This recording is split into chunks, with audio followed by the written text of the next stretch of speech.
I'm Chef Carl Van Decker from the Village Dog in Tarrytown and the recent winner of the Golden Knives Challenge. And tonight we're going to show you how to make butterscotch pudding.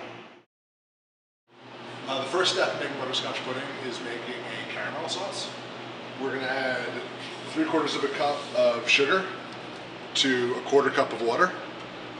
In restaurants we cook in slightly larger batches, but that's the recipe quantity we're giving you.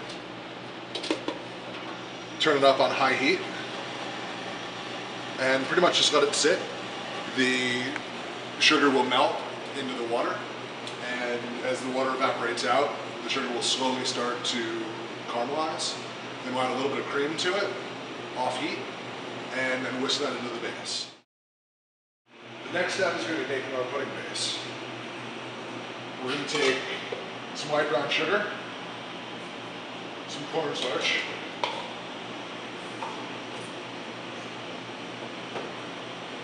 and slowly whisk that together off heat.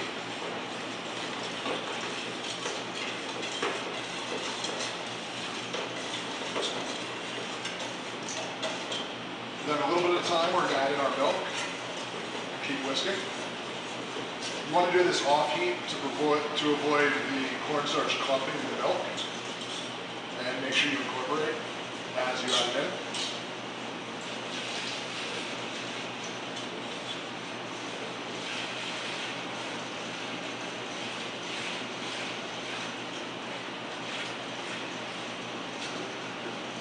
Once that's all combined, turn the heat on medium-high and slowly bring this up to a simmer.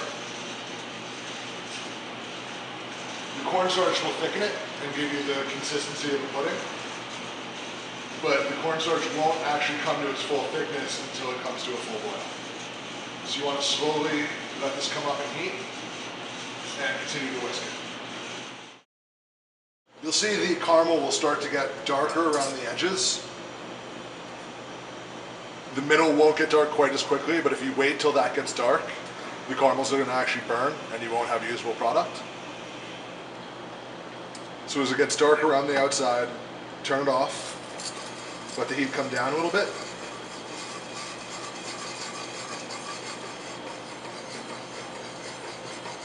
And slowly you're going to add in your cream while whisking. It's going to bubble a lot.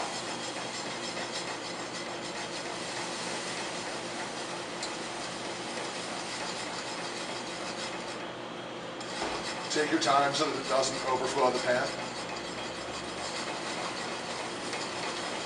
The cream will start to bring the temperature down on the caramel and prevent it from crystallizing as it cools.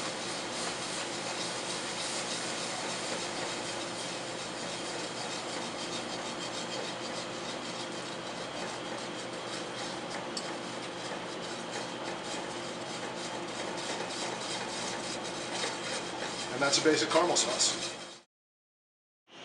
When your pudding base has come up to a simmer, it's reached its full thickness, and we can slowly start adding in the caramel sauce.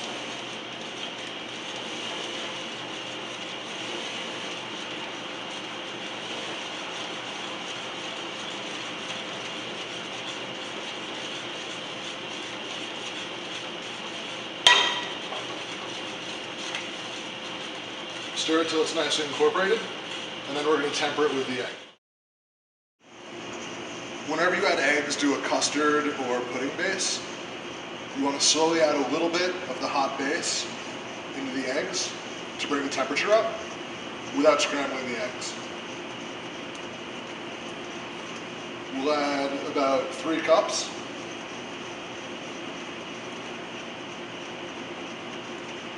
Just enough to get the eggs to start to cook.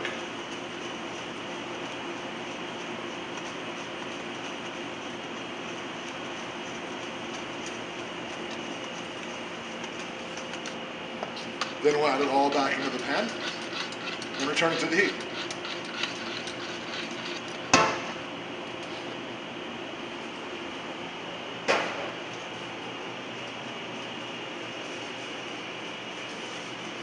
Once the eggs are in, we again want to bring it up to a simmer to make sure that they're cooked all the way through, and they will continue to thicken the pudding. We pass it through a strainer to make sure we get out any lumps. You can use a conical strainer like this, or just use a round home strainer. You'll get the same effect.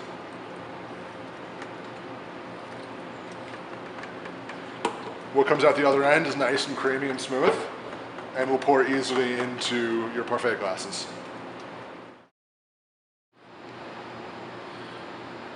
You can use a pitcher or a measuring cup or just an old quart container to pour the pudding into your parfait glasses.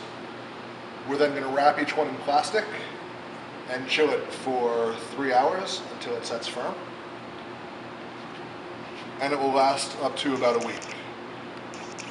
And if you keep it wrapped in plastic, you will not get the skin over the pudding that often forms.